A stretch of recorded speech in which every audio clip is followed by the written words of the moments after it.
Good morning, everyone. It is time for Ron the Car Guy, and this morning's visit, as always, you're going to learn something about your vehicle that you might not have known about, and very important topic, I think, this morning, Ron. You know, it doesn't seem like it's that type of year, but it's back to school time. It's time to start. I know. Yeah, you're seeing all the commercials, get your supplies, get your clothes, all that kind of stuff. Walk into a store and, there's all the back to school stuff. But there's something else you want to think about as kids are heading back to school. And that would be appropriate for me to talk about. We want to talk about cars. Yeah, there you go. It's time to make sure your car is functional, a functional unit, as we call it. Correct. And I kind of break it down into three categories.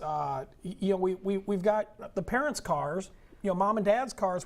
We don't always think about that, but when school time comes around, it's going to be very important that the car is reliable, it functions, because they're going to be dropping off, picking up and stuff like that. Who's going to be the free Uber driver? Exactly.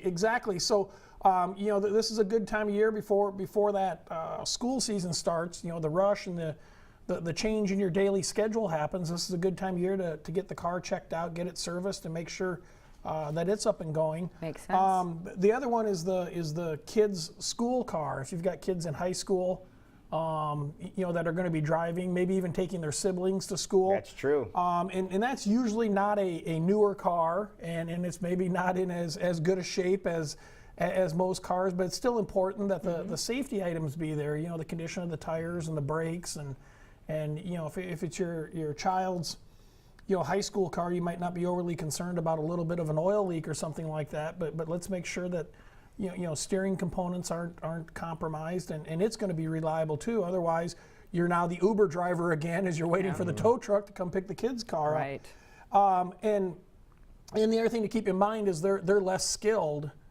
drivers. So like if one of us had a tire go flat driving down the highway, we've got more skills to get the car over the road safely onto the shoulder and deal with that. Yeah. Exactly. And then the big one, or I view it as the big one, is the back to college car. Again, it's usually not a newer car. It's usually an older or mid-range car with higher mileage. It might be a hand-me-down. It might still be the car they had in high school. But all of a sudden, we're going to put those people in that car, and we're going to send them away to college, whether it be an hour away, 2 hours away, 6 hours away. And that car's been bebopping around the metro area, maybe a little outside of the metro area all summer long, and now we're going to put it on the road and expect it to drive at highway speeds for a couple of hours, and pressures are going to build up. Away from your normal mechanic. Exactly. And chances are you're not going to see that car again until Thanksgiving. Right. So, checking the oil level and putting some air in the tires might not be quite enough as it goes away. And you mentioned this a while back. You said driving around town, you have short jaunts, 20 minutes around here in the Des Moines area, 20, 25 minutes. But now you're taking it on the road for a couple of hours at a time for sustained periods of time. And that's different on your vehicle. Oh, it's way different on the vehicle because every system that contains fluid builds up pressure. And it might build that pressure up on a 10-minute drive around Des Moines, but it's under pressure for 5 minutes, 8 minutes. Now all of a sudden, the hoses, the seals, the gaskets are going to have pressure pushing on them for hours, and that's when the weak link. It's kind of like an air conditioner on a house. The first day it gets up to 100 degrees or 90 degrees, it can handle it, it can work, but all of a sudden you're at that temperature and it's working nonstop for several days, and then they fail. All right, now there's some components you want to make sure you check out besides just putting air in the tires, but you said there's 4 things you want to make sure that you address, and Absolutely. Tires are one of them. Absolutely. Not only do we want to make sure that they're inflated and they have tread on, let's look at the age. We're back to tires that are over 6 years of age. The rubber is compromised, whether it's been used or not. And that's very important because we're putting the pressure on it. We're driving down the road. There's a reason that you see, blown out pieces of tires laying along the interstate, but not laying along University in Des Moines. Correct. That's when they fail. Now, the age of the tires, you talked about this before as well, the born-on date. Correct. 6 years is, we need to be replacing the tires, regardless of tread depth. And you can tell by the DOT number, the last 4 will give you the month and the year that tire was manufactured. And that's the born-on date. That's what we go off of when we look at that. The other thing is tire pressure. If you have one tire that's only 5 pounds low on air, you'll lose 10% of your fuel mileage. That's 2 miles to the gallon on a car that gets 20 miles to the gallon. Has the rule changed with Lincoln's head? No, it hasn't. It hasn't. Nope, Lincoln's still got the same head. Oh, okay, good. Yeah. No. And what Jackie's referring to is if you put a penny upside down and you can see Lincoln's forehead, the tread's worn. It's time to replace the tire on the vehicle. Yep, absolutely. But to be safe, it's just good to get them in and Correct. One of the other items is the cooling system, which is the antifreeze. Yes. Not the part that cools you. Not the air conditioning system, the cooling system exactly. for the motor. That cools the engine. That's very important as well. AAA does a study each year and looks at the most popular breakdown items out on the highway, and the cooling system always ranks number one. It's neglected, it's overlooked. It is the system that's under pressure for those hours again when you're driving down the road. So hoses, belts, radiator, enough coolant.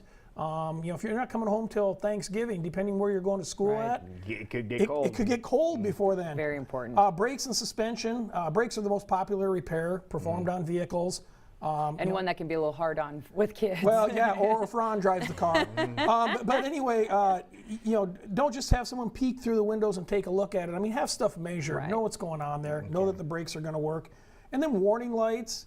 Don't ignore them. I mean, if the check engine light's on or the airbags light's on and you tell your son or daughter, well, just ignore it, it's not a big deal, they're going to ignore all lights that come on the dash. Right. So all of a sudden, it would be nice if somebody had a way you can go to one place and they could check everything out for you, like a back-to-school type inspection. That would be really nice if somebody would just do that. I love these lead-ins, Lou. You're awesome. West Side Auto Pros obviously provides that.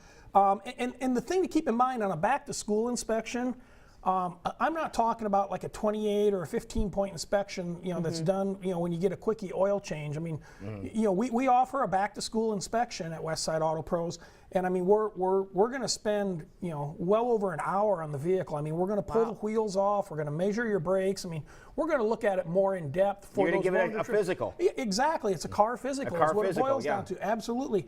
And we've got a special, of course, right now. We're doing it for $60. That's a great deal. And you should probably have every car in your household done, because whether it's the parent's car that's going to be picking up the kids and dropping them off at school, and you've got that tight schedule now in the mornings and in the afternoons, or even the kids car that's going to and from high school, and then of course we've also got the college car, which to me that's one of the more important ones, and those kids, I mean, they're going to be heading out to college in another week and a half, 2 weeks. Really quickly, Ron, if people are heading to college away from town, do you have advice of mechanics they can go to in various areas? I've got two pieces of advice. One, make sure you have roadside assistance, AAA or something like that. So if there is a flat tire or a problem, there's an 800 number they can call and it's just taken care of. Nice. And then the other thing, if you've got a local mechanic that you know, love, and trust, and let's say your child's going to go to school at Columbia, Missouri or somewhere,